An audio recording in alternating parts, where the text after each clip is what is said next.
ठीक है, ये हमारा फर्स्ट चैप्टर है और आज का लेक्चर फर्स्ट लेक्चर भी है। तो सबसे पहले हम लोग केमिस्ट्री के बारे में जान लेते हैं कि आखिर केमिस्ट्री होती क्या है। क्या कोई आप में से कोई मुझे केमिस्ट्री का डेफिनेशन देना चाहेगा? एनीवन? What is chemistry? जिसमें केमिकल के बारे में पढ़ते हैं। ओके, और कोई? मॉलिक्यूल्स के बारे में बात करते हैं, किसी एटम्स या आयंस के बारे में डिस्कस करते हैं। Very good. लिखेंगे, हेड डालेंगे केमिस्ट्री और लिखेंगे a branch of science in विच, जो लोग नहीं लिखे हैं वो लिख लें, केमिस्ट्री हेड डालेंगे और लिखेंगे a branch of science in which we deals with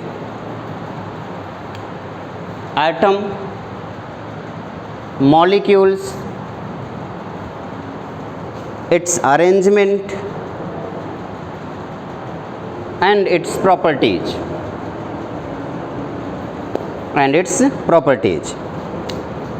या आप बेसिकली बोल सकते हैं, क्या एटम को आप देख पाओगे? नहीं। क्या मॉलिक्यूल को? नहीं। आयंस को?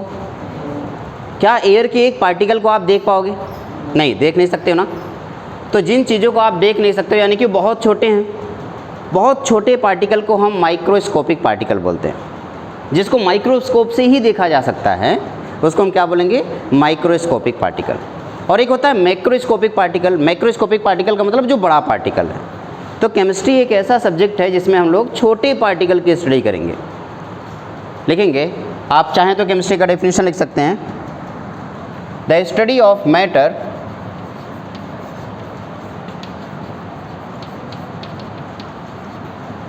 at microscopic level.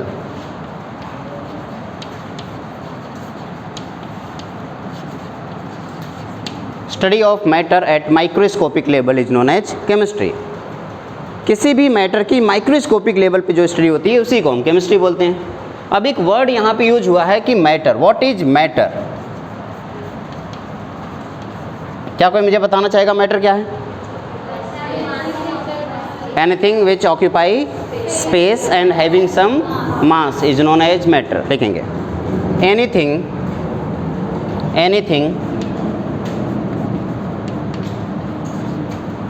having mass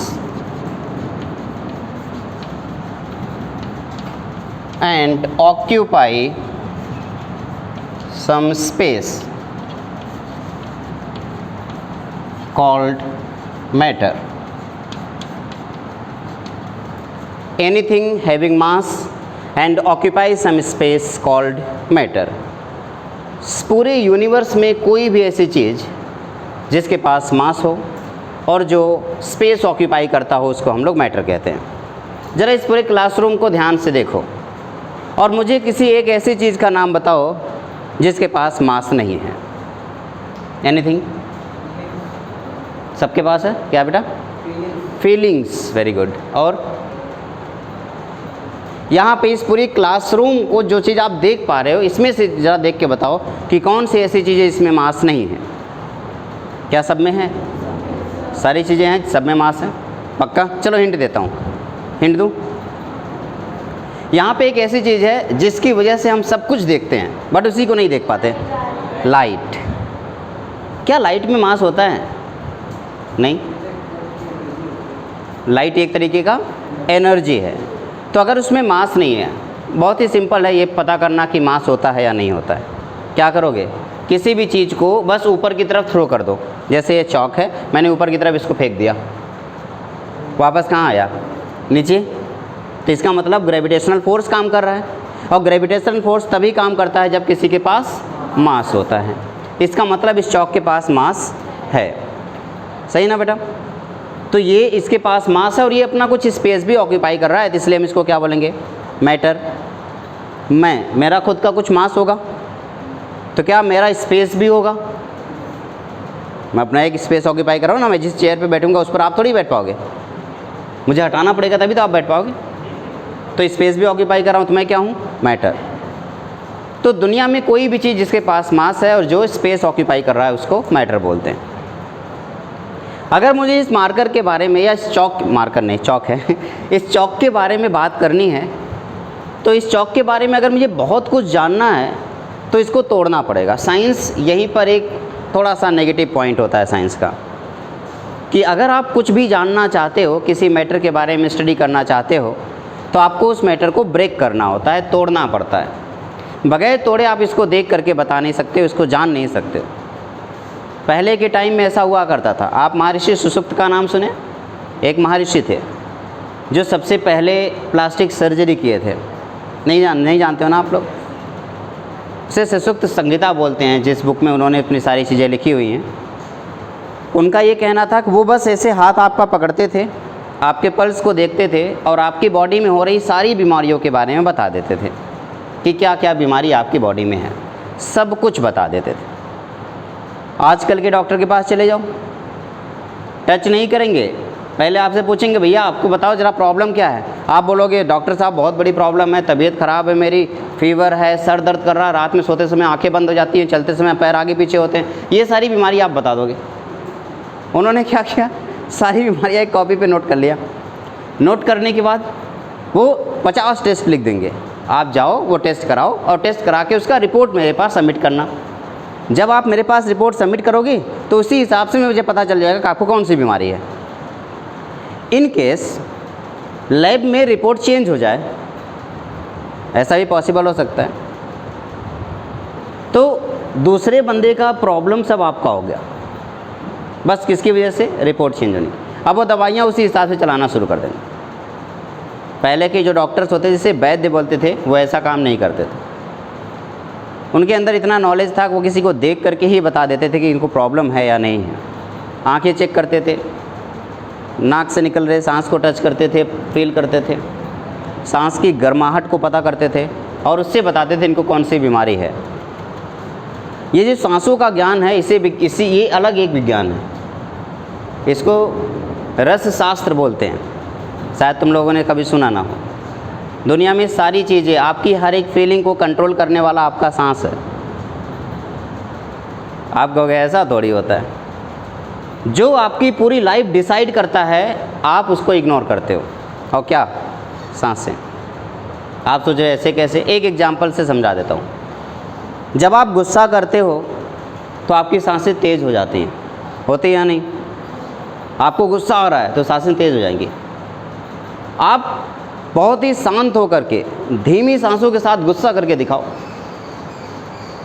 मान जाऊँ कि हाँ आप गुस्सा हो सकते हो। जब गुस्सा में सांसें तेज़ हो सकती हैं तो सांसें, अब गुस्से में सांसें तेज़ हो रही हैं, अगर इसी को उल्टा लेके चलूँ तो अगर आपकी सांसें आप अपनी तरफ से तेज़ कर लोगे तो अपने आप आपको इरिटेशन होने लगेगा, गुस्सा आने लगेगा, खुद से होगा। ये नेचुरल फिनोमिना है, इसे रस शास्त्र बोलते हैं। आज ये साइंस सब गायब हो चुकी है। आप एनसीईआरटी का फर्स्ट, सेकंड, थर्ड पेज पढ़ोगे ना तो आपको इन सारी चीज़ों के बारे में डिटेल में समझ में आएगा। बहुत सारी ऐसी चीज़ें थी जो आज नहीं है, जैसे अमृत, नाम सुना है? अमृत क्या होता था? एक ऐसा केमिकल है जिसको पीने के बाद लोग अमर हो जाते थे। अमर का मतलब मरेंगे ही नहीं कभी। दुनिया में जो पैदा हुआ है वो तो मरेगा, ये बात तो सत्य है। तो फिर अमृत का क्या रोल है? अमृत का रोल होता है आपकी एज को बढ़ाने का, यानी कि अगर आप 100 साल में मरने वाले तो आप 500-600 साल तक ज़िंदा रहोगे। तो जो बंदा 100 साल तक ज़िंदा रहेगा उसके लिए तो आप अमर ही हो ना, क्योंकि आप 500 साल बाद मर रहे हो। और एक बंदा जो 100 साल में मर जा रहा है तो उसके लिए आप अमर हो। तो अमर वर्ड यहाँ से आया। वो हमेशा के लिए नहीं होता है कि फिक्स हो जाता है ये मरेगा नहीं, वो मरता है एक्चुअली। साइंस की शुरुआत ही बहुत पहले हुई थी। आज के लेक्चर में कुछ डिस्कशन हम लोग करेंगे और कुछ टॉपिक्स के बारे में जानेंगे, जिससे आपको पता चलेगा सच में साइंस काम कैसे करती है या केमिस्ट्री कैसे काम करती है। मैंने अभी अभी आपको बताया कि chemistry is the study of matter, और भी कौन से लेवल पे? माइक्रोस्कोपिक लेवल पे। अब सवाल मैटर का था कि मैटर क्या है। तो what is matter? Matter is anything having mass and occupy some space. दुनिया में कोई भी चीज़ जिसके पास मास और जो स्पेस ऑक्यूपाई कर रहा है वो मैटर कहलाएगा। हम और आप भी एक मैटर हैं। अब मैटर की स्टडी मुझे करनी है तो मुझे क्या करना पड़ेगा बेटा? मैटर को तोड़ना पड़ेगा, हाँ या ना? जब मैं मैटर को तोड़ता हूँ तो मैं पाता हूँ छोटे छोटे पार्टिकल, जिसको हम मॉलिक्यूल्स बोलते हैं। क्या बोलते हैं? अगर मॉलिक्यूल्स को तोड़ा जाता है तो मुझे एटम्स मिलते हैं, और अगर मैं इस एटम्स को तोड़ता हूँ तो मुझे मिलते हैं सब एटॉमिक पार्टिकल्स, सब एटॉमिक पार्टिकल में बेसिकली अभी के लिए आपको सिर्फ 3 पार्टिकल बताए जाएंगे। इसमें से एक इलेक्ट्रॉन है, दूसरा प्रोटॉन है और तीसरा क्या है बेटा, न्यूट्रॉन। हमारे पास 3 पार्टिकल्स हैं जिसे सब एटॉमिक पार्टिकल्स बोलते हैं, इलेक्ट्रॉन, प्रोटॉन और न्यूट्रॉन। आइए इसको वापस लेके चलते हैं। अगर मैंने मैटर को तोड़ करके मॉलिक्यूल बनाया है, मॉलिक्यूल को तोड़ करके एटम बनाया और एटम को तोड़कर सब atomic particle just like electron, proton, neutron बनाया है, तो क्या इलेक्ट्रॉन, प्रोटॉन, न्यूट्रॉन को जोड़ करके एटम बनाया जा सकता है, हाँ या ना? अगर मैं इलेक्ट्रॉन, प्रोटॉन, न्यूट्रॉन को आपस में जोड़ूँ तो क्या मिल जाएगा मुझे? और ढेर सारे एटम्स को आपस में जोड़ूँ और ढेर सारे मॉलिक्यूल को आपस में जोड़ूँ, मैटर मिल जाएगा। रिवर्स कर सकते हैं, हाँ या ना? Very good. अब जरा इसको ऐसे समझने की कोशिश करते हैं। आइटम जो आप समझ रहे हो ना, वो कोई ऐसा नहीं कि एक स्फेरिकल बॉडी होगा या ऐसा कुछ। जैसे क्लासरूम, ये क्लासरूम, ये जो रूम है, इस रूम को आप क्लासरूम क्यों बोल रहे हो? क्या रीज़न है इसको क्लासरूम बोलने का? इससे सिंपल रूम भी तो बोल सकते थे, लेकिन आप कह रहे नहीं ये क्लासरूम है। क्यों क्लासरूम है? क्योंकि यहाँ पे क्लास चल रही है ना? सिर्फ दीवारें डिसाइड कर रही हैं क्लासरूम है, चेयर टेबल डिसाइड कर रही हैं, आप लोग स्टूडेंट डिसाइड करता है क्लासरूम है या नहीं। अगर इसी में सब कुछ होता लेकिन एक भी स्टूडेंट नहीं होता तो क्या ये क्लासरूम होता? नहीं। यहाँ पे भैंसें बांधी हुई होती तो क्या ये क्लासरूम होता? नहीं। अगर आप ही लोगों को मैं उठाता और गार्डन में लेके चले जाता यहाँ पे और वहाँ पे एक जगह इकट्ठा कर देता और वहाँ पे फिर पढ़ाना शुरू कर देता, तो क्या वो जो गार्डन में जहाँ पे इकट्ठे होते वो क्लासरूम हो जाता? तो क्लासरूम क्या ये दीवारें डिसाइड करती हैं कि क्लासरूम है? नहीं। कौन डिसाइड करता है? स्टूडेंट और टीचर। जहाँ पे स्टूडेंट एक साथ बैठ जाएंगे, ग्रुप एक बना लेंगे और टीचर वहाँ पहुँच करके ज्ञान देना शुरू कर देता है, वही क्लासरूम बन जाता है। गुरुकुल सुना है? गुरुकुल में क्या होता था? ढेर सारे स्टूडेंट ऐसे बैठे होते थे, गुरुजी आते थे और ज्ञान देना शुरू कर देते थे, उसे गुरुकुल बोला जाता था। घर और मकान में क्या अंतर है?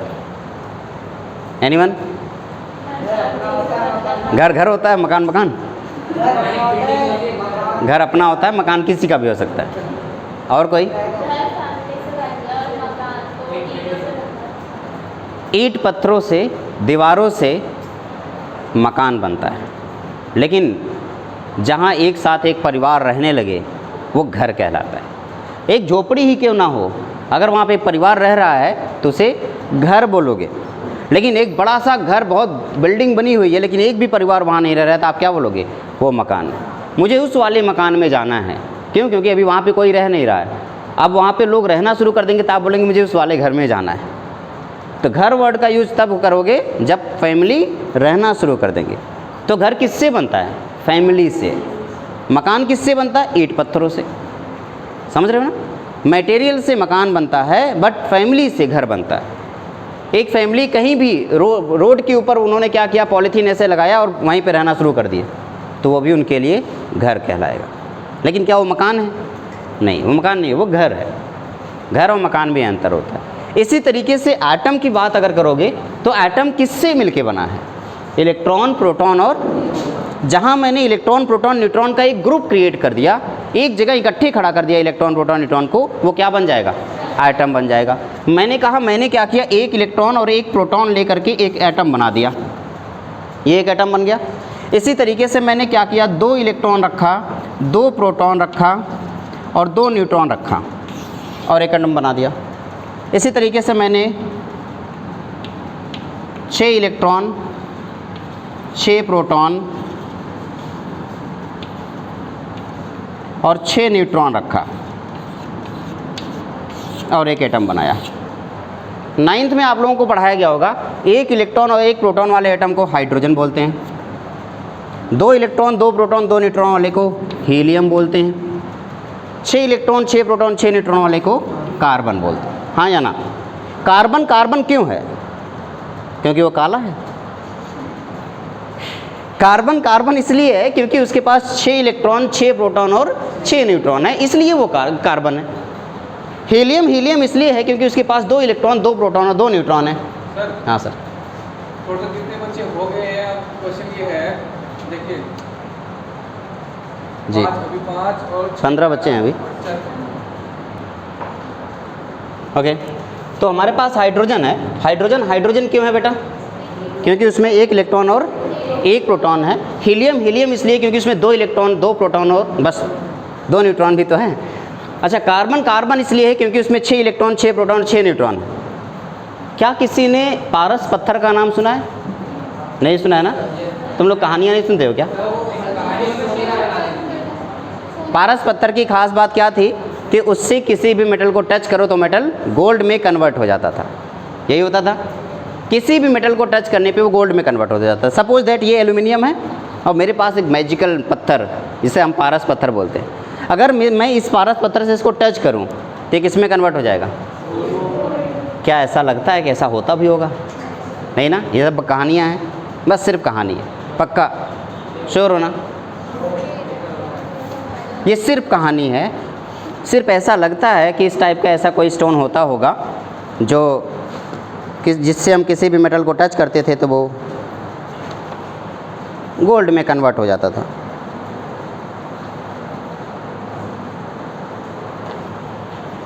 ये पुरानी बुक है क्या बेटा ये? ठीक। तो देखना, सच में देखा जाए तो ऐसा ज़रूरी नहीं है कि हर एक मेटल, जितने भी मेटल आपके पास हैं वो सारे के सारे मेटल गोल्ड में कन्वर्ट हों, ये ज़रूरी नहीं है। ये भी वही है। ये डेवलपमेंट ऑफ केमिस्ट्री है, केमिस्ट्री का पहला चैप्टर, और फर्स्ट पेज के सेकंड पैराग्राफ में लिखा हुआ है the philosopher stone which would convert all बेसर मेटल जस्ट लाइक आयरन और कॉपर इनटू गोल्ड। सारे बुक में नहीं मिलेगा, जो ओरिजिनल होगा उसी में मिलेगा। NCERT की भी कॉपी जाती हैं, पता है? एनीवे, क्या ही फ़र्क पड़ता है उससे। मेरा बस ये कहना है कि फिलोसोफर स्टोन क्या सच में एग्जिस्ट करता है? अगर फिलोसोफर स्टोन एग्जिस्ट करता होता तो दुनिया में हर एक इंसान के पास क्या होता? सोना। एक्चुअली ये था, पहले ये था। इसकी एक बहुत ही इंटरेस्टिंग स्टोरी है बेटा। बहुत पहले एक औरत थी जो गाय के लिए, मतलब वो घास काट करके लेकर लोगों को बेच करके पैसा कमाती थी। घास मतलब समझ रहे हो ना, गाय भैंस को खिलाने के लिए जो घास होता है, चारा, तो वो चारा काट करके लेके आती थी, लोगों को बेच करके उससे पैसा कमाती थी। तो एक दिन ऐसा क्या, वो चारा काट रही थी, काटते काटते अचानक से उसकी हंसिया बोलते हैं जिससे वो काटते हैं ना, वो हंसिया जो औजार होता है वो अचानक से गोल्ड में कन्वर्ट हो गया। वो किसी पत्थर से टकराया और वो गोल्ड में कन्वर्ट हो गया। अब गोल्ड से घास तो नहीं कटेगी, वो तो लोहे से ही कटती है। तो कोशिश कर रही थी वो काटने की, वो काट ही नहीं रहा था। तो बहुत परेशान हुई। वो क्या हुई कि वो एक इतना परेशान हो गई कि वापस रोते हुए एक लोहार के पास आई। लोहार जानते हो क्या? जो लोहे का सामान बनाते हैं, जो औजार बनाते हैं लोहे का, उसे लोहार बोलते हैं। वो एक लोहार के पास आई और उससे बोला कि भैया ये देखो, ये मेरी हंसिया थी, कुछ देर पहले तक तो ये लोहे की थी, बढ़िया हम घास काट रहे थे, अचानक से अब ये पता नहीं क्या इसमें हो गया। उसे ये नहीं पता चला वो सोने का है। उसे लगा कि अचानक से पता नहीं क्या हो गया कि इसका कलर चेंज हो गया और ये अब इससे हम घास नहीं काट पा रहे हैं। तो सुनार ने क्या किया, वो उस हंसिए को लेकर के उसे शक हुआ कि ये कहीं ना कहीं गोल्ड है। उसने कहा कि मैं इसके बदले में तुम्हें 2 ऐसी और हंसियाँ दे दूंगा, तुम खुश? उसने कहा हाँ, लेकिन एक शर्त है। शर्त ये है कि जहाँ पे ये फिनोमिना हुआ है तुम्हें मुझे वो जगह दिखानी होगी, तुम ले जा कर के मुझे दिखाओ कि कहाँ पे ऐसा हुआ था। तो औरत बोली ठीक है, डन, मुझे 2 हंसियाँ दे दो, मैं तुम्हें ले चलती हूँ, दिखा दूँगी। तो 2 हंसियाँ उसको लोहार ने दे दिया, बढ़िया एकदम मस्त चमकता हुआ, और वो लेके गई। वो बोले कि यहीं पे थी, इतनी जगह पे मैं काट रही तो अचानक से ऐसा हुआ। तो लोहार ने क्या किया कि वो एक लोहे की चेन थी, उस लोहे की चेन को पूरी जगह पे ऐसे घुमाया और अचानक से जो औरत थी वो तो बोली हम तो मैं जा रही हूँ, भैया मेरा तो काम हो गया, मैंने तुम्हें बता दिया कि यहीं पे हुआ था। अब वो काफ़ी देर तक वो उसे घुमाता रहा और अचानक से उसका जो लोहा है थोड़ी देर के बाद एक पत्थर से टकराया और वो गोल्ड में कन्वर्ट हो गया।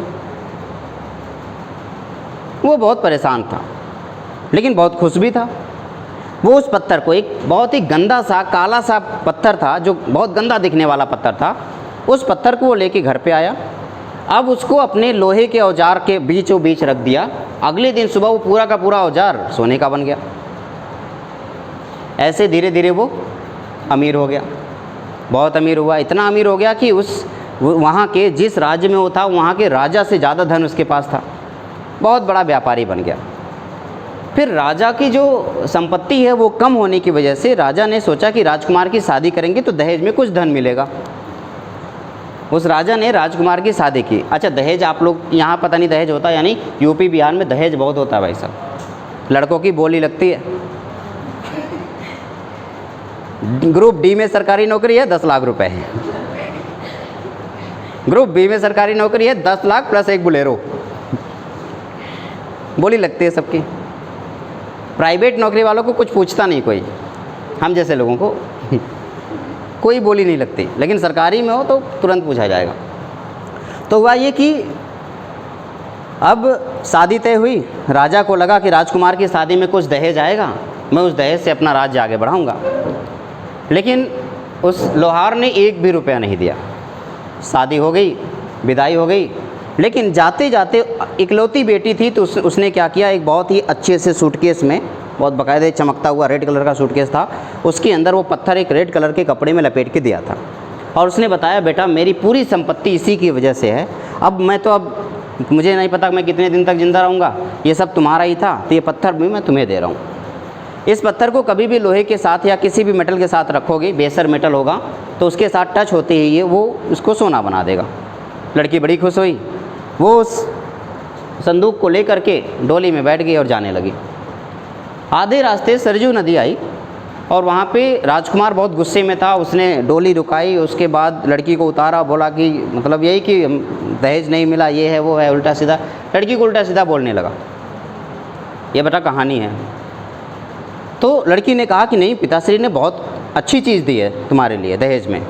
और उसने अपना डोली के अंदर से वो बकेट निकाला और उसके बाद उस बकेट को खोल करके उससे दिखाया कि ये दिया है। रेड कलर के कपड़े के अंदर वो पत्थर रखा हुआ था। जैसे राजकुमार को दिखा वो रेड कलर का, उसे लगा कोई मोती होगा, हीरा होगा, कुछ तो होगा। लेकिन जैसे उसने कपड़ा हटाया, एक गंदा सा पत्थर था। राजकुमार और ज़्यादा चिढ़ गया गुस्से में कि ये पत्थर मेरी किस्मत बदलेगा। उसने पत्थर उठाया और सरजू में फेंक दिया। तो लड़की ने बताया, अरे मूर्ख, तुझे उसके बारे में पता नहीं था। तो उसने सारी बातें जब बताई तो राजा ने क्या किया, सरजू पे बांध के, सरजू का बांध तभी बनाया गया था, बांध के उसके अंदर जितने पत्थर थे उस पत्थर को ढुड़ाने की कोशिश की, लेकिन वो पत्थर मिला नहीं। वो आखिरी टाइम था जो पत्थर उस टाइम पे देखा गया था। उसके बाद अकबर के टाइम में, जब अकबर लड़ाई करने जा रहा था, सरजू नदी से होते हुए उसकी हाथी गुजर रहे थे, तो हाथियों में के पैरों में क्या होता है, जंजीर बंधी होती है। तो कुछ हाथी ऐसे थे जो उस रास्ते से गए थे, तो उनकी जंजीर सोने के बन गए थे। तो उसके चक्कर में एक बार फिर से अकबर ने ढूंढने की कोशिश की, लेकिन नहीं मिला पारस पत्थर। वो है फिलोसफर स्टोन। 1 मिनट के लिए चलो हम मान लेते हैं कि फिलोसफर स्टोन नाम की कोई भी चीज़ एग्जिस्ट करती थी। तो सवाल आता है कि अगर फिलोसफर स्टोन सच में एग्जिस्ट करता था तो वो लोहे को या किसी भी मेटल को, चाहे कॉपर हो या लोहा, उसको गोल्ड कैसे बना देता था? ये सवाल तो बहुत ही समझने वाला है ना। आइए इसको समझा देता हूँ। ये बताओ, ये कार्बन कार्बन क्यों है? क्योंकि इसमें 6 इलेक्ट्रॉन, 6 प्रोटॉन और 6 न्यूट्रॉन। हीलियम हीलियम क्यों है? 2 इलेक्ट्रॉन, 2 प्रोटॉन और 2 न्यूट्रॉन। अगर मैं 4 इलेक्ट्रॉन, 4 प्रोटॉन और 4 न्यूट्रॉन इस हीलियम को ट्रांसफ़र कर दूं कार्बन के अंदर से, तो कार्बन के पास कितने बचेंगे? 2 इलेक्ट्रॉन, 2 प्रोटॉन और हीलियम के पास कितना पहुंच जाएगा? 6 इलेक्ट्रॉन, 6 प्रोटॉन और अब कार्बन यहाँ पे ये वाला जो एटम दिख रहा है, इसमें 2 इलेक्ट्रॉन, 2 प्रोटॉन, 2 न्यूट्रॉन बचे, और इस वाले एटम के पास 6 इलेक्ट्रॉन, 6 प्रोटॉन, 6 न्यूट्रॉन हो गए। तो ये क्या बन गया? और ये क्या बन गया? तो कार्बन ये बन गया। क्यों? क्योंकि इसमें इलेक्ट्रॉन 6 इलेक्ट्रॉन, 6 प्रोटॉन, 6 न्यूट्रॉन हो गए। इसका मतलब कोई भी एलिमेंट, किसी भी एलिमेंट का जो नाम है, जैसे सोडियम, सोडियम सोडियम क्यों है? क्योंकि उसमें 11 इलेक्ट्रॉन, 11 प्रोटॉन और 12 न्यूट्रॉन है। तो अगर कोई भी कॉपर है तो कॉपर के अपने इलेक्ट्रॉन, प्रोटॉन, न्यूट्रॉन होंगे, और गोल्ड के अपने इलेक्ट्रॉन, प्रोटॉन, न्यूट्रॉन। पारस पत्थर यानी कि वो फिलोसफर स्टोन क्या करता रहा होगा? वो कॉपर के टच करते ही कॉपर के इलेक्ट्रॉन प्रोटॉन न्यूट्रॉन को गोल्ड के इलेक्ट्रॉन प्रोटॉन न्यूट्रॉन के इक्वल कर देता रहा होगा, जिसकी वजह से वो कॉपर किसकी तरह बन जाता होगा, गोल्ड की तरह बन जाता होगा। और उस कॉपर के अंदर किसकी प्रॉपर्टी आ जाती होगी, गोल्ड की प्रॉपर्टी आ जाती होगी। इस तरीके से कॉपर को गोल्ड में कन्वर्ट किया जाता था। तो फिलॉसफर स्टोन का मेन काम क्या था, सब एटॉमिक पार्टिकल को अरेंज करना, किसी भी मेटल के सब एटॉमिक पार्टिकल को किसके इक्वल करना, गोल्ड की इक्वल कर देना, ये उसका काम था। इस वजह से चाहे कॉपर हो, चाहे एल्यूमिनियम हो, चाहे आयरन हो, वो उसको किस में कन्वर्ट करता था, गोल्ड में कन्वर्ट कर देता। क्या ये पॉसिबल है, थ्योरेटिकली ये पॉसिबल है ना, तो अगर थ्योरेटिकली पॉसिबल है तो प्रैक्टिकली भी पॉसिबल होगा। आप सोच रहे हो हमें तो नहीं लग रहा है। आज से 50 साल पहले अगर कोई आपसे बोलता कि एक ऐसी डिवाइस बनेगी जिसको बस कान में ऐसे लगा लो और आप किसी से भी बात करो, किसी आसपास किसी को सुनाई नहीं देगा, तो आप कहते चल फेंक रहा है।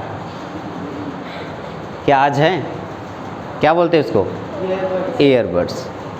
आप मस्त कान में लगाते हैं, हंसगदा हाँ हंसते हैं, आसपास वाले कहते हैं ये पागल हो गया क्या।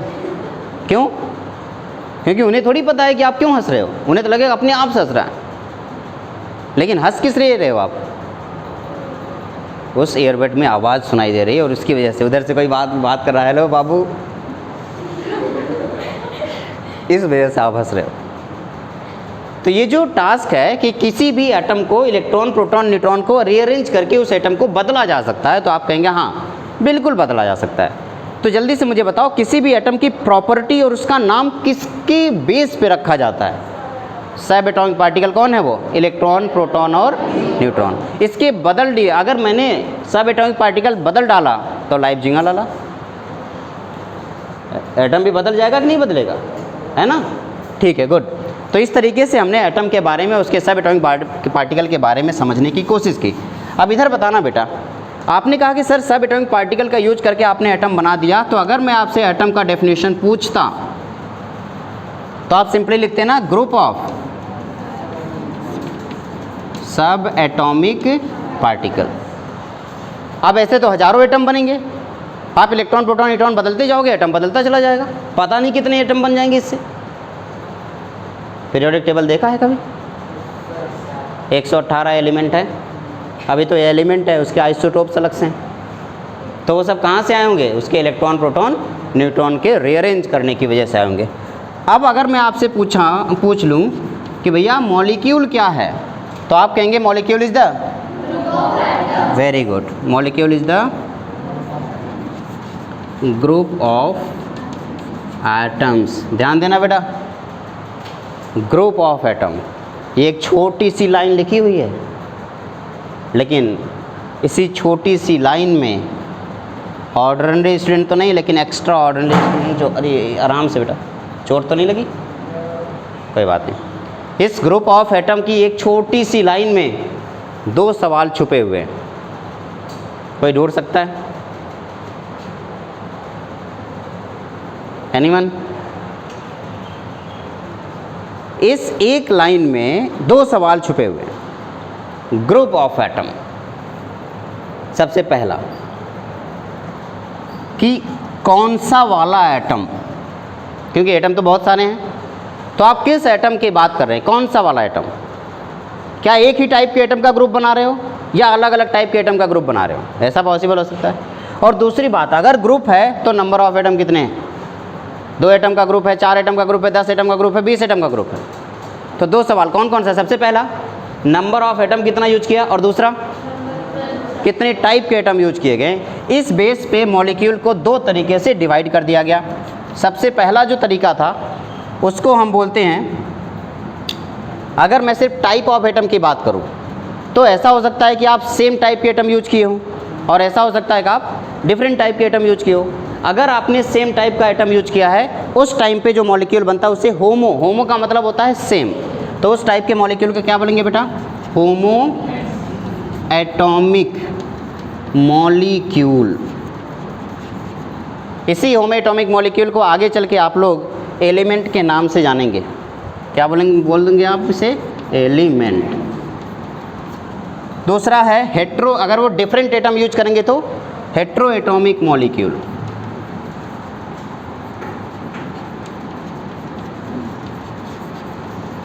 इसी को क्या बोलने वाले हैं आप? कंपाउंड। तो एक एक हेडिंग डाल लेंगे। पहला हेडिंग डालेंगे होमो एटॉमिक मॉलिक्यूल, लिख लें। पहले मॉलिक्यूल का डेफिनेशन लिखिए। मॉलिक्यूल क्या है बेटा? एटम का डेफिनेशन क्या है? ये पूरा का पूरा नोट कर लिया। मैटर के बाद ये सारी चीज़ें आपने मैटर का डेफिनेशन लिखा, उसके बाद ये पूरा एज इट इज नोट कर लो, फिर आगे बढ़ेंगे।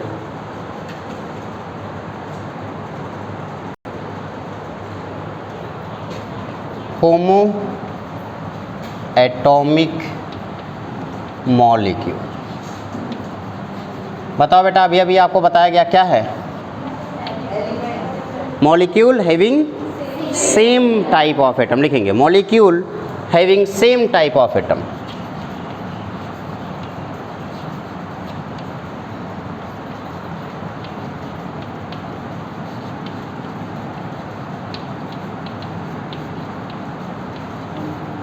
Same types of atom, molecule having same type of atom known as homoatomic molecule. It is also known as element. Example बता देना बेटा, जैसे H2 क्या सेम टाइप का एटम यूज किया है? कितने एटम यूज किया है? 2। कौन? हाइड्रोजन। Cl2 क्लोरीन के 2 एटम। O2 ऑक्सीजन के 2 एटम। P4 फॉस्फोरस के 4 एटम। S8 सल्फर के 8 एटम। तो ये सारी चीज़ें क्या कहलाएंगी? होमो एटॉमिक मॉलिक्यूल। जैसे सिर्फ सोडियम लिखा हो या सिर्फ कार्बन लिखा हो, ये सब एक ही टाइप के एटम है, इसलिए इनको क्या बोलेंगे? एलिमेंट या होमो एटॉमिक मॉलिक्यूल।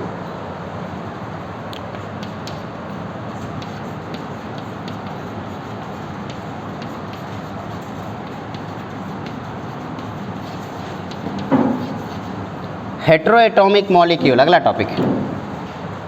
डेफिनेशन लिख लोगे आप लोग आराम से, बताओ क्या होगा? Very good. Molecules having different type of atom.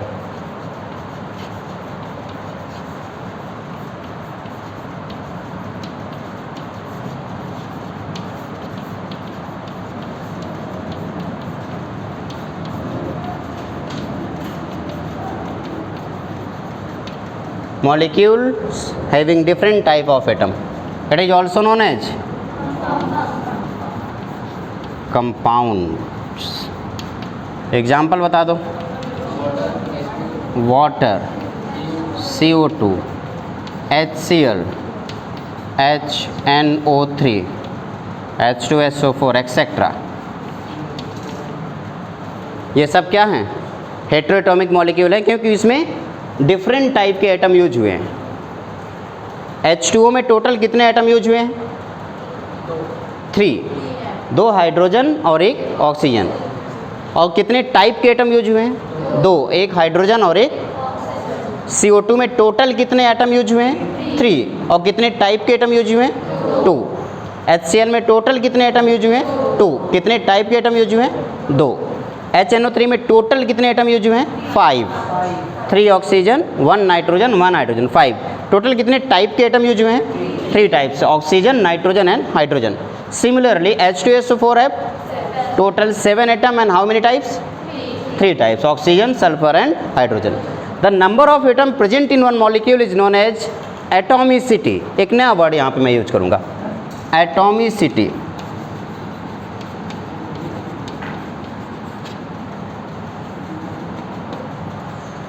Atomicity क्या है? Number of atom in one molecule.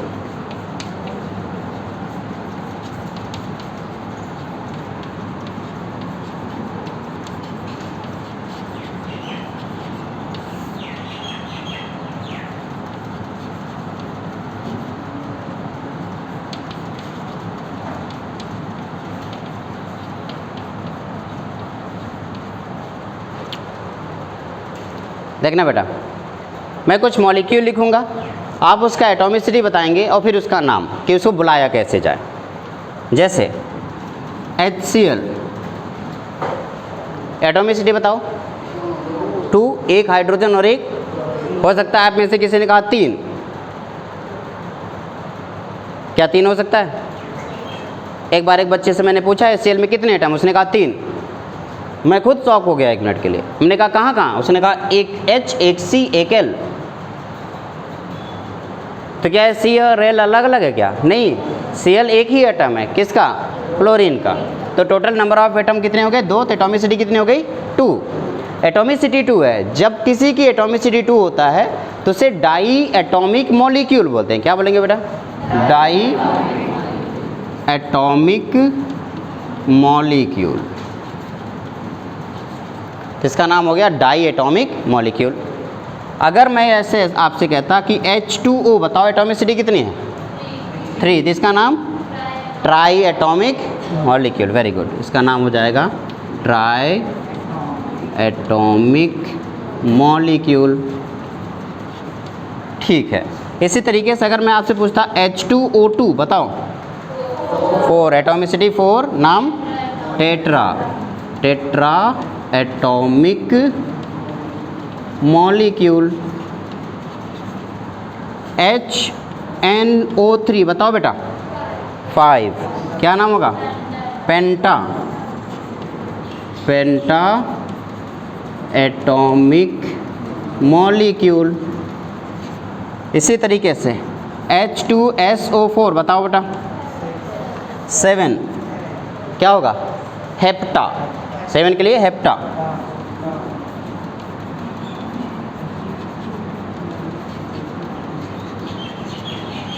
Same इसी तरीके से बहुत सारा हो जाए, ढेर सारे एटम, पता ही ना चले कितना है, C2H2 की पावर n, ढेर सारे हैं। n का मतलब मुझे नहीं पता है, n कुछ भी हो सकता है, 10, 20, 50, 100, 1000, 2000, 10,000, 20,000। तो इस टाइप के मॉलिक्यूल को पॉली बोलोगे। पॉली, पॉली का मतलब ढेर सारे, तो पॉली एटॉमिक मॉलिक्यूल। क्या हो गया ये? n है, नंबर ऑफ एटम n है, तो ये हो गया पॉली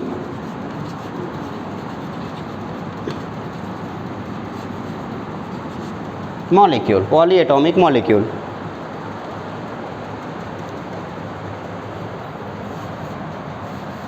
ये हटा दूँ ना बेटा ये सब?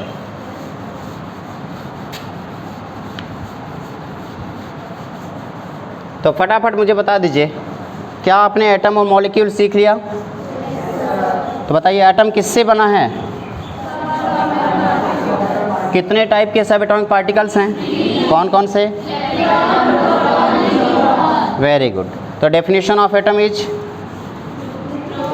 Group of sub atomic particle, and definition of molecule is group of molecules atoms. गलती हो गई, मैं भी इंसान हूँ, इंसान गलतियों का पुतला है, ठीक है। तो मॉलिक्यूल क्या होता है? Group of atoms. Atom may be same, may be different. If we use same type of atom then molecule is known as homo atomic molecule और element. If we use different type of atom then that means hetero atomic molecule और compound. अब एक सवाल जो अब मुझे परेशान कर रहा है, मैं सोच रहा हूँ कि आपको भी करे, वो आप सिर्फ अकेले मुझे ही क्यों? अगर मैंने ऐसे लिख दिया कुछ H2O, तो जाने अनजाने मैंने क्या लिख दिया? पानी, वाटर, नीर, जल, H2O, हाइड्रोजन ऑक्साइड। तो H2O जो मैंने अभी भी लिखा है, जिसे आप वाटर बोल रहे हो, क्या ये मॉलिक्यूल है या कंपाउंड? कंपाउंड है या मॉलिक्यूल? कंपाउंड है। तो मॉलिक्यूल का ही तो पार्ट है ना कंपाउंड। तो आप ऐसे क्या लिखें? मैं बोलूँ कि मेरे पास वाटर के ड्रॉप्स हैं, तो क्या वाटर के मॉलिक्यूल्स हैं या वाटर के कंपाउंड्स हैं? क्या बोलोगे? वाटर के मॉलिक्यूल्स हैं। तो सिंपल मॉलिक्यूल वर्ड कब यूज करोगे और कंपाउंड वर्ड कब यूज करोगे? अगर ये आपसे पूछा जाए तो आप इसका आंसर ऐसे देंगे कि अगर मुझे वाटर बोलना हुआ तो this is the H2O is the molecule of water. अगर मैंने वाटर वर्ड यूज किया है तो मुझे बोलना होगा मॉलिक्यूल। लेकिन अगर मैंने कंपाउंड यूज किया है तो मुझे ये बताना होगा कि कंपाउंड किन एलिमेंट का है। जब तक मैं स्पेसिफाई नहीं करूंगा कि ये कंपाउंड किन एलिमेंट का है, तब तक कंपाउंड नहीं बोल सकते हो। बताओ कंपाउंड में क्या लिखूं? Hydrogen and, very good, this is the compound of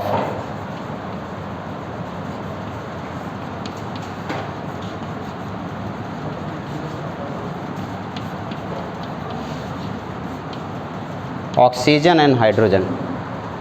done, कोई दिक्कत तो नहीं है। तो आपने कंपाउंड और मॉलिक्यूल के बीच में डिफरेंस पता कर लिया कि कैसे हमें पता चलेगा कि हम मॉलिक्यूल बोलें या कंपाउंड। तो इसी हिसाब से जल्दी से मुझे बता दो, अगर मैंने CO2 लिखा है तो आप कब कंपाउंड बोलोगे और कब मॉलिक्यूल? ठीक है, तो अगर मैं मॉलिक्यूल वर्ड यूज कर रहा हूँ तो मुझे क्या लिखना चाहिए? Molecule of carbon dioxide, very good. तो आपने लिखा मॉलिक्यूल कार्बन, कार्बन तो कार्बन हो गया, 2 ऑक्सीजन है तो dioxide.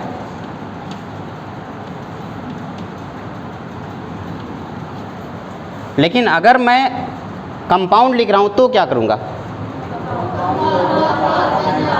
Very good, compound of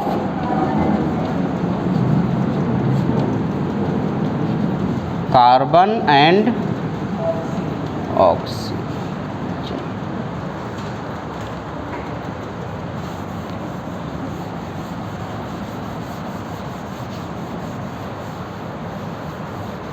ठीक है ना बेटा, कोई दिक्कत तो नहीं है? आसान है ये, गुड। तो भाई आपने एटम सीखा, एटम से मॉलिक्यूल सीखा, मॉलिक्यूल से एलिमेंट सीख लिया, कंपाउंड सीख लिया। अब हम एक एक करके डिस्कस करेंगे। पहले एटम पूरा डिटेल में जानेंगे, एटम के अंदर क्या क्या चीज़ें होती हैं, कैसे कैसे होती हैं।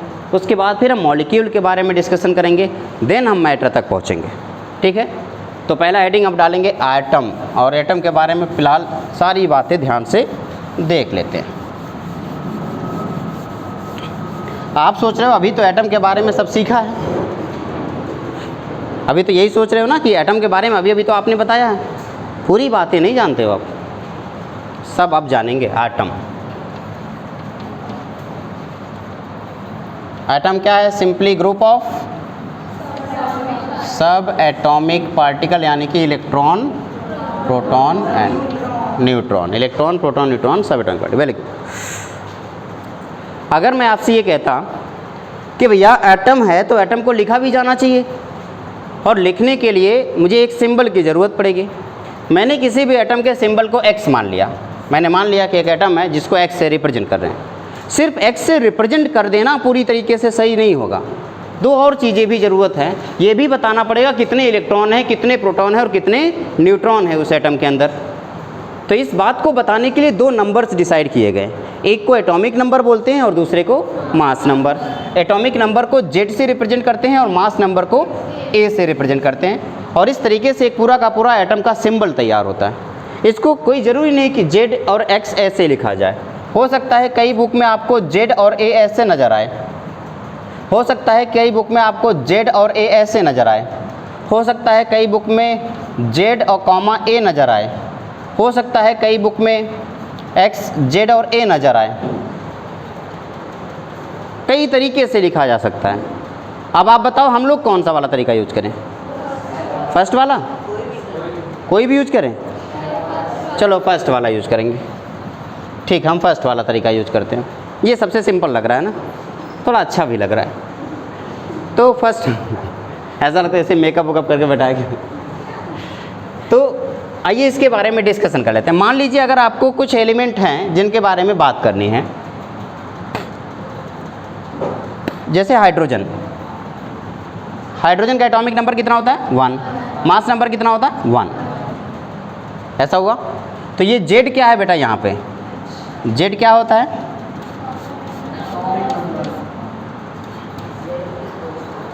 Z होता है एटॉमिक नंबर, और ये क्या होता है? मास नंबर या एटॉमिक मास, कुछ भी कह सकते हैं।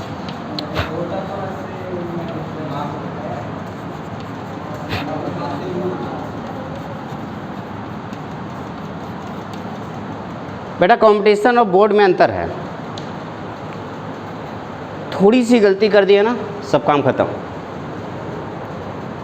एक सेंटेंस बोलता हूँ, मान लीजिए किसी का नाम, किसी लड़की का नाम रानी है, कोई है तो नहीं इसमें ना, पक्का, चलो ठीक है, अच्छी बात है। और किसी लड़की का नाम रानी है और मैंने एक वर्ड यूज किया,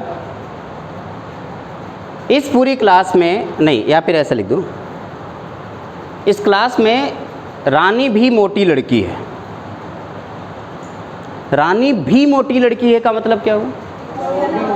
यानी कि और भी मोटी लड़कियां हैं। लेकिन अगर यही वर्ड मैंने ऐसे लिख दिया कि रानी ही मोटी लड़की है, अब सेंटेंस बदल गया, सिर्फ रानी मोटी लड़की। थोड़ा सा अंतर है, बाकी जगहों पे डिफरेंस नहीं पता चलता, लेकिन यहाँ पे है। जैसे मान लो, इसको ऐसे समझाता हूँ, आजकल के ज़माने में मान लो किसी लड़की ने मुझे बोला आई लव यू। सोचने में क्या जाता है। तो मान लो अगर किसी लड़की ने मुझे बोला कि आई लव यू, तो उसका रिप्लाई क्या होगा? Love you too. ये सिंपल है, हर किसी के मुंह से यही निकलता, मूवीज़ में भी आप यही देखते हो। आई लव यू का रिप्लाई होता है आई लव यू टू। पता है आई लव यू टू का मतलब क्या होता है? मैं तुमसे भी प्यार करता हूँ। इसका मतलब मैं और लोग भी हैं जिनसे मैं प्यार करता हूँ। तो बाद में चल के लड़ाई झगड़े होने की कोई चांस नहीं। मैं हर बार बोलता हूँ, मैं पहले क्लियर कर दे रहा हूँ, आई लव यू टू। इसका मतलब मैं तुमसे भी प्यार करता हूँ। तो अगर बाद में मेरा कोई और कंप्लेन आए तो ये मत बोलना कि बताया नहीं पहले। लेकिन अगर इसी को थोड़ा सा बदल दिया जाए, I love too you, that means मैं भी तुमसे प्यार करता हूँ। मैं तुमसे भी प्यार करता हूँ और मैं भी तुमसे प्यार करता हूँ में अंतर नहीं है। मैं तुमसे भी प्यार करता हूँ यानी कि मैं और लोगों से भी प्यार करता हूँ, और मैं भी तुमसे प्यार करता हूँ यानी कि तुम मुझसे प्यार करती हो तो मैं भी तुमसे प्यार करता हूँ। ही और भी, ये जो भी है तुमसे पहले लगा एक बार, और एक बार यही तुमसे बाद में लगा, और अर्थ का अनर्थ बन गया। लड़ाइयाँ शुरू हो गई, कलेश हो गया, रिश्ता टूट गया, ब्रेकअप हो गया। अब ब्रेकअप की वजह से दूसरी जगह बॉन्ड बनाने के लिए दर दर भटक रहे हैं कि आगे कोई और है जो सिंगल जिससे बॉन्ड बनाया जा सके। केमिस्ट्री कुछ ऐसे ही काम करती है। एक छोटी सी गलती और सारा खेल खत्म। इसलिए इस बात को ध्यान देना होगा। मास नंबर ए क्या है? Mass number. ज़्यादातर बच्चों को लगता है कि ए मास नंबर नहीं है बल्कि एटॉमिक मास है, या कुछ बच्चों को तो अभी ये कंफर्म ही नहीं कि ये मास नंबर है या एटॉमिक मास है, या दोनों हो सकता है। तो क्लियर करेंगे कि ए क्या है बेटा? मास नंबर, और जेड क्या है? Atomic number. एटॉमिक नंबर जो है, एटॉमिक नंबर जो होता है वो होता है number of proton.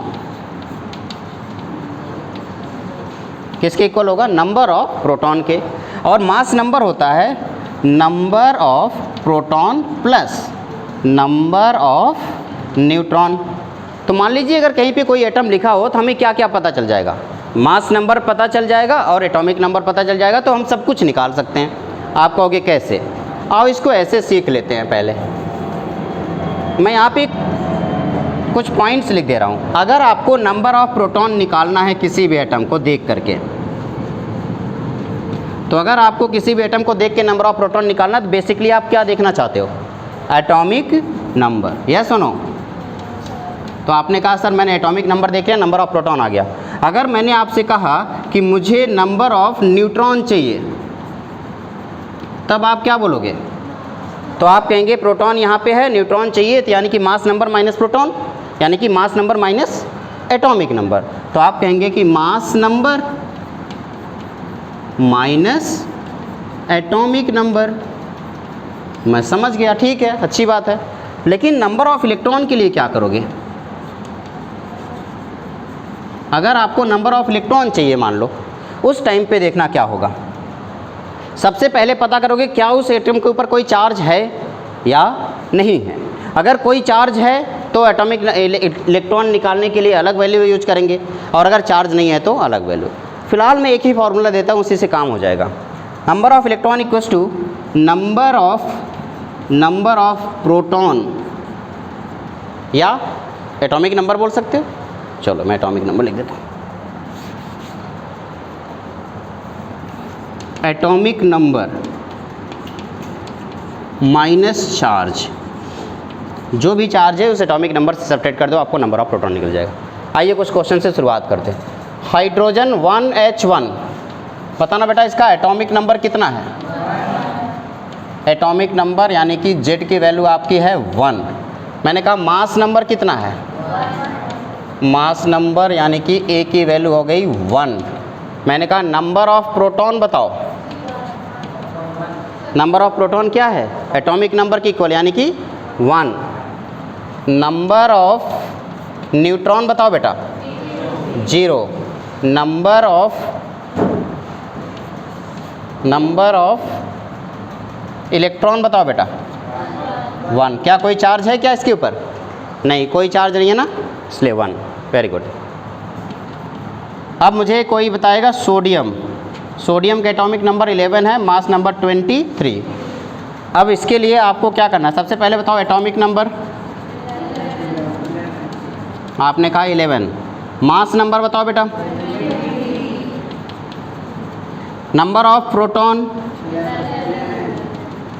Number of neutron 12, 23 minus 11, यही ना, कितना आ गया। Number of electron 11।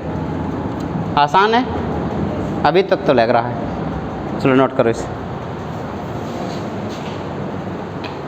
चलिए कुछ क्वेश्चन फिर से स्टार्ट करेंगे, देखना एक बार। फाइनली मैं फिर से यहाँ पे लिख देता हूँ कि अगर मुझे नंबर ऑफ प्रोटॉन चाहिए तो मुझे बस क्या देखना है, Z।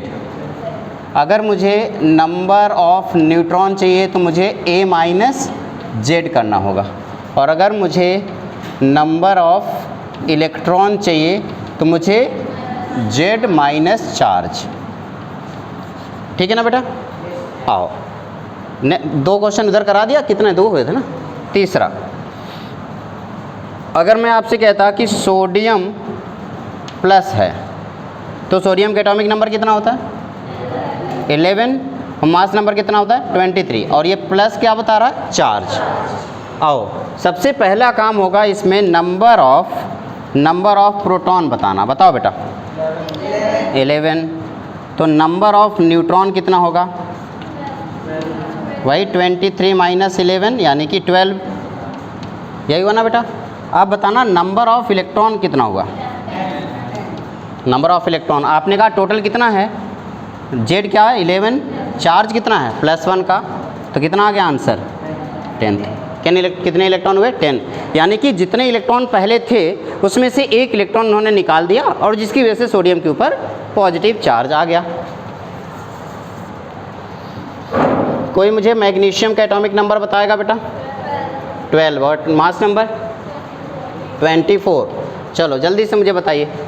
सबसे पहला काम होगा एटॉमिक नंबर, यानी कि Z की वैल्यू कितनी है 12, A की वैल्यू कितनी है 24, नंबर ऑफ प्रोटॉन कितने हैं 12, नंबर ऑफ न्यूट्रॉन कितने हैं 12, नंबर ऑफ इलेक्ट्रॉन कितने हैं 12। कितना आसान था।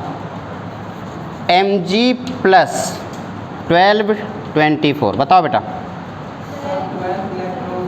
प्रोटॉन कितने हैं 12, न्यूट्रॉन कितने हैं 12, इलेक्ट्रॉन कितने हैं 12 माइनस 1 यानी कि 11। ओके, तो Mg प्लस 2 बताओ बेटा 12 24, बताओ बेटा प्रोटॉन कितने हैं 12, न्यूट्रॉन कितने हैं 12, इलेक्ट्रॉन कितने हैं। डन। कोई दिक्कत है।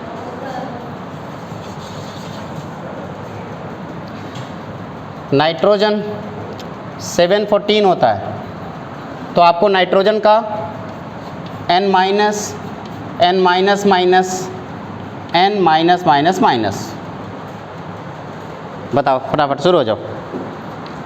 चलो सबसे पहले इलेक्ट्रॉन और सबसे पहले प्रोटॉन बताओ, इसमें कितना है 7, इसमें 7, इसमें प्रोटॉन में कोई चेंजमेंट होगा क्या, नहीं। न्यूट्रॉन बताओ, क्या न्यूट्रॉन बदल गया, नहीं। बदलेगा कौन, क्या 7 8 9। अब आप सोच रहे हो कि सर फॉर्मूला यहाँ पे कैसे काम किया, देखना चार्ज के 7 यानी कि इलेक्ट्रॉन का निकालना है तो 7 माइनस चार्ज कितने का है -1 का, तो माइनस माइनस मिलके क्या हो गया प्लस, तो यानी कि 7 + 1 क्या हो गया 8, यहाँ पे 8। इसी तरीके से 7 माइनस -2 कितना हो जाएगा 9, 7 माइनस -3 कितना हो जाएगा, क्या बात क्लियर हुआ, गुड।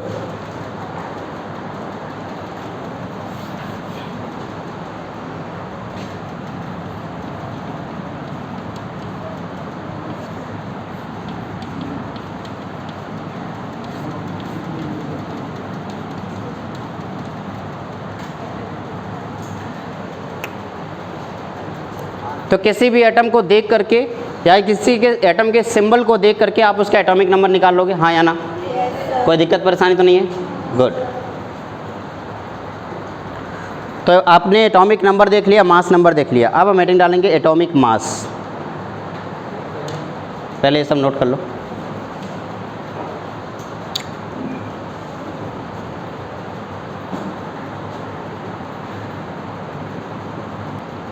हेडिंग डालेंगे एटॉमिक मास।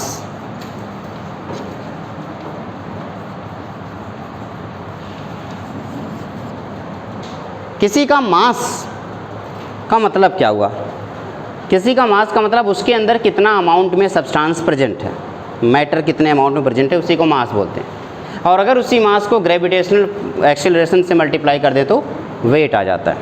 मास और वेट में अंतर होता है। मास का मतलब होता है कितने अमाउंट में मैटर उसकी बॉडी के अंदर है, और वेट का मतलब ग्रेविटेशनल फोर्स की वजह से अर्थ उसको अपनी तरफ कितनी फोर्स से अट्रैक्ट कर रही है, वो वेट कहलाता है। जैसे आपका वेट ज़्यादा है अगर, इसका मतलब धरती मैया आपसे कुछ ज़्यादा ही प्यार करने लगी हैं और वो आपको ज़्यादा अपनी तरफ खींचने की कोशिश कर रही है। मोटा, या बात तो तुम्हारी सही है। ग्रेविटी देखो, नेचर की खास बात ये होती है कि वो सबके लिए बराबर है, तो ग्रेविटेशनल फोर्स सबके लिए बराबर होता है।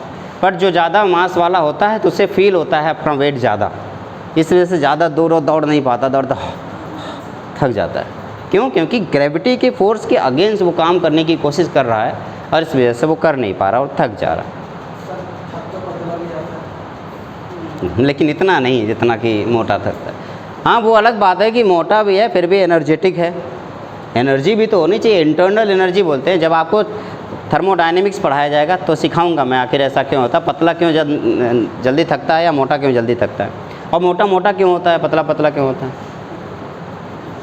ये नेचर का अपना फिनोमिना है। एटॉमिक मास का मतलब हुआ, लिखेंगे mass of one atom, mass of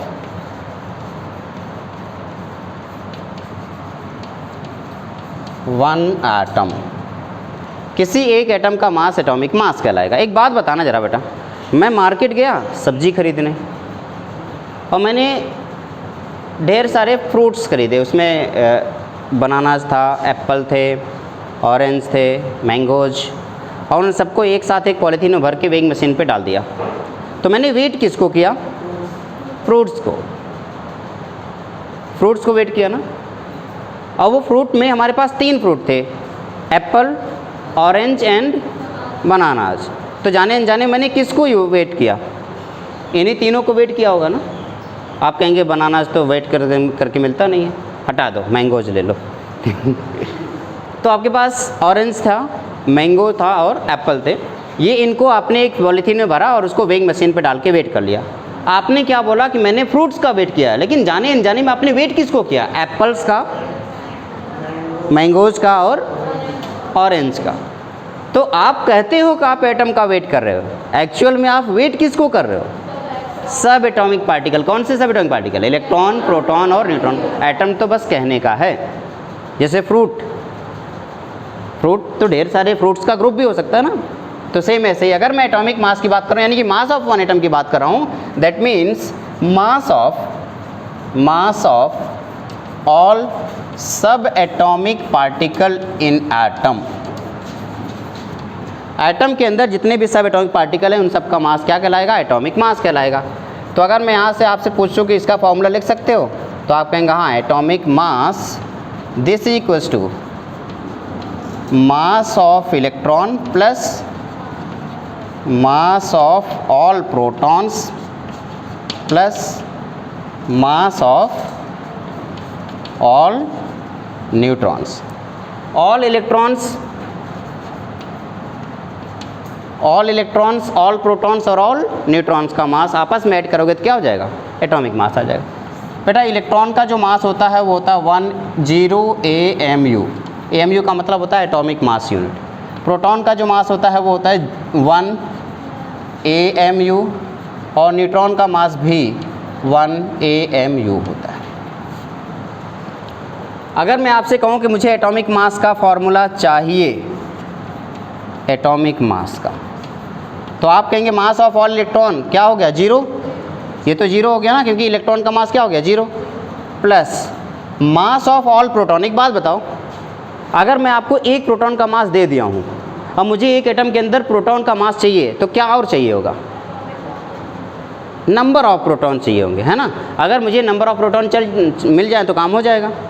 एक प्रोटॉन का मास मान लो 1 AMU है और हमारे पास P प्रोटॉन है, तो कितना हो जाएगा? P इंटू 1 AMU, ये होगा टोटल। तो मास ऑफ प्रोटॉन क्या हो गया? मास ऑफ 1 प्रोटॉन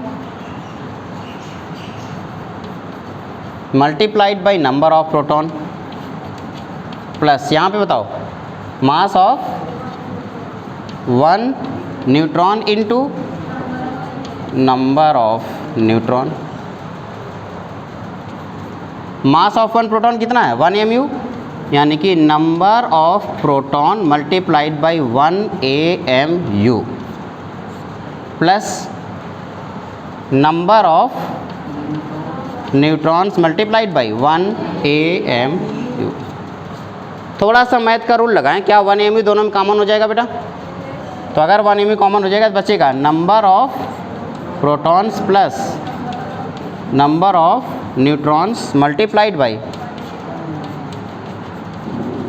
अभी थोड़ी देर पहले मैंने कुछ सिखाया था, नंबर ऑफ प्रोटॉन और नंबर ऑफ न्यूट्रॉन क्या होता है? Mass number. तो आप कहेंगे कि mass number multiplied by 1 AMU, ये किसके इक्वल है?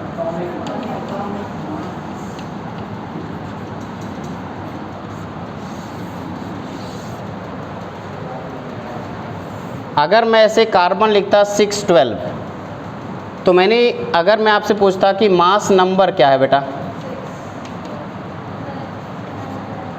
मास नंबर क्या है? 12। लेकिन अगर मैं पूछता क्या एटॉमिक मास भी 12 है?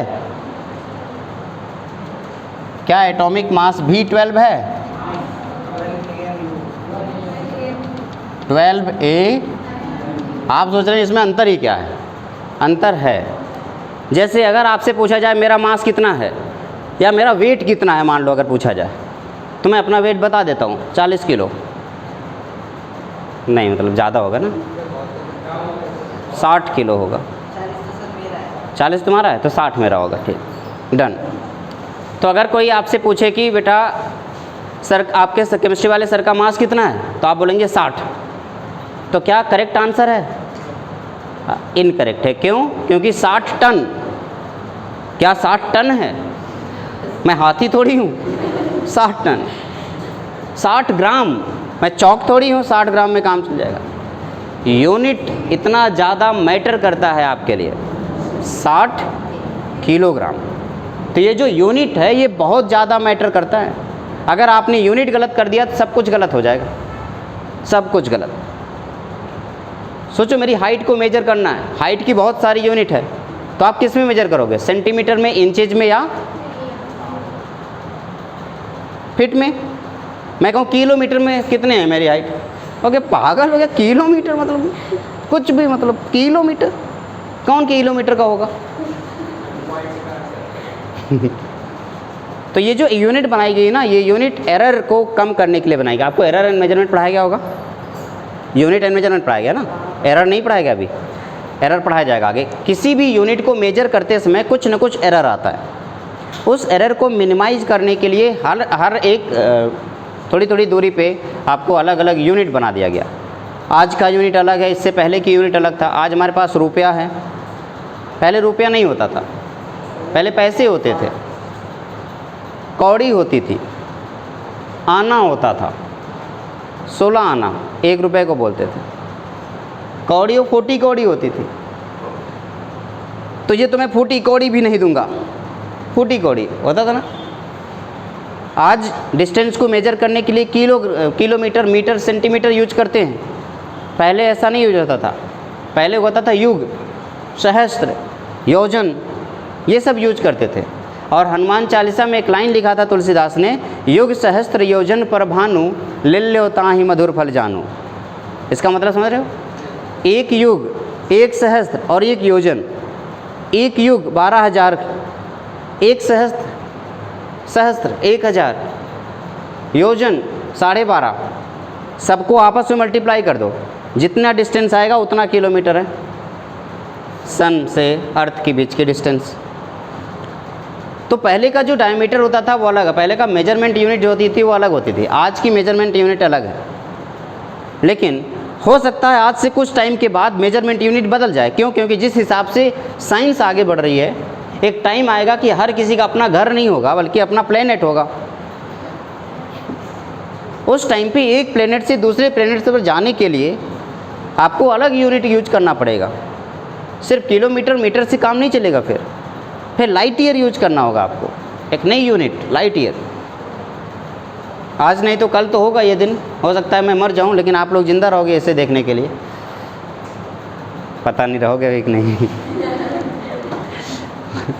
तो एटॉमिक मास होता है 12 mu, जबकि एटॉमिक नंबर कितना है? 12। मैं बोल दूं कि इस पूरे क्लास में कितने बच्चे हैं तो आप काउंट करके बोलोगे 15। लेकिन मैं कहूँ कि इस पूरे क्लास में जितने बच्चे उनका मास कितना है, आप बताओ, क्या 15 होगा? आप सबको वेट करके ऐड करना होगा ना। यही अंतर है दोनों में। मास नंबर एक सिर्फ नंबर बता रहा है कितने इलेक्ट्रॉन कितने प्रोटॉन है, और एटॉमिक मास बता रहा है कितने इलेक्ट्रॉन प्रोटॉन न्यूट्रॉन को मास कितना है टोटल। हमें देखने में अंतर नहीं पता चलता, लेकिन बेटा ये बहुत बड़ा अंतर है, बहुत बड़ा। एक बेसिक सा सवाल पूछूं, बताओगे? पक्का?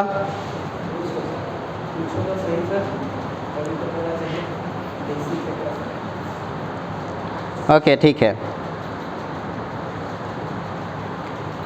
बचपन में जो पूछा जाता था, नाना नानी की कहानियों में पूछते थे वो लोग। एक गाय ऐसे लिखो, 2 गाय 2 घंटे में 2 लीटर दूध देती है, तो 10 गाय 10 घंटे में कितने लीटर दूध देगी? 2 गाय 2 घंटे में 2 लीटर दूध देती है, तो 10 गाय 10 घंटे में कितने लीटर दूध देगी? 10 लीटर। काउंट करना घर जाके, एक बार घर जाके काउंट करना, सोचना। सर एक बार बताओ पहले। देखो 2 गाय 2 घंटे में 2 लीटर दूध देती है, 2 लीटर दूध देगी। तो 10 गाय 10 घंटे में कितने लीटर दूध देगी? गाय 10 घंटे में कितना दूध देगी? सोच के बताना है ना। देखते हैं अगली बार जब आऊँगा तो इस क्वेश्चन का आंसर देना। तो 5 लीटर। अब आप कैलकुलेट करना, जब अगली बार आओगे तब बताऊंगा। तो ये पूरा नोट कर लिया अच्छे से। एक बार फाइनली आज हम लोगों ने जो सीखा एटम के बारे में, जल्दी जल्दी मुझे बता दो क्या क्या सीखा बेटा। एटम के बारे में सब कुछ हम जान गए हैं। सबसे पहले हमने केमिस्ट्री का डेफिनेशन देखा, फिर मैंने देखा कि आखिर केमिस्ट्री में मैटर की स्टडी के बारे में डिस्कशन करना है तो मैटर को तोड़ा जाएगा पहले, फिर मॉलिक्यूल बना जाएगा, मॉलिक्यूल को तोड़ करके एटम बनाएंगे, एटम को तोड़ करके सब एटॉमिक पार्टिकल्स। जोड़ना शुरू किए, सब सुलझने लगा। Atom is a group of sub atomic particles, molecule is a group of atom. ठीक है। अब अगर एटम सब एटॉमिक पार्टिकल का ग्रुप है तो उस एटम के अंदर क्या क्या पाया जाएगा? इलेक्ट्रॉन पाया जाएगा, प्रोटॉन पाया जाएगा और न्यूट्रॉन पाया जाएगा। ठीक। एटम के अंदर जितने number of electron, proton, neutron है उसको निकालने के लिए मैंने आपको फॉर्मूला दे दिया। 2 चीज़ें ध्यान देनी है, एटॉमिक नंबर और atomic mass number. Mass number के सामने एएमयू लगा दोगे तो वही क्या बन जाएगा? Atomic mass. मास नंबर है, एक नंबर है, उसी नंबर को एएमयू से 1 एएमयू से मल्टीप्लाई कर दोगे तो आपको बन जाएगा एटॉमिक मास। इसी के साथ हम लोगों ने मॉलिक्यूल पढ़ा। Molecule is a group of atoms. अब सवाल है कि अगर ग्रुप ऑफ एटम है तो एटम सेम भी हो सकते हैं, डिफरेंट भी हो सकते हैं। तो अगर सेम एटम का ग्रुप है तो उसको क्या बोलोगे? होमो एटॉमिक मॉलिक्यूल, या इसी होमो एटॉमिक मॉलिक्यूल को नाम देते हैं एलिमेंट। अगर ग्रुप अलग अलग एटम का है तो हेटेरो एटॉमिक मॉलिक्यूल, और इसी को नाम देते हैं कंपाउंड्स। अब दूसरा सवाल है कि नंबर ऑफ एटम जो यूज करते हैं उसको क्या बोलते हैं? तो एटॉमिसिटी। नंबर ऑफ एटम क्या होता है? Atomicity. Atomicity is the number of atom in one molecule. अगर एटॉमिसिटी 2 है तो मॉलिक्यूल का नाम डाई एटॉमिक मॉलिक्यूल। एटॉमिसिटी 3 है तो मॉलिक्यूल का नाम ट्राई एटॉमिक मॉलिक्यूल। एटॉमिसिटी 4 है तो टेट्रा, ढेर सारे है तो पॉली एटॉमिक मॉलिक्यूल कहलाएगा। ठीक है ना? आज के लेक्चर हमने बस इतना पढ़ा। नेक्स्ट क्लास में मॉलिक्यूल और मॉलिक्यूलर मास के बारे में डिस्कशन करेंगे, लेकिन आज यही है। ठीक है? Okay, tata, bye bye.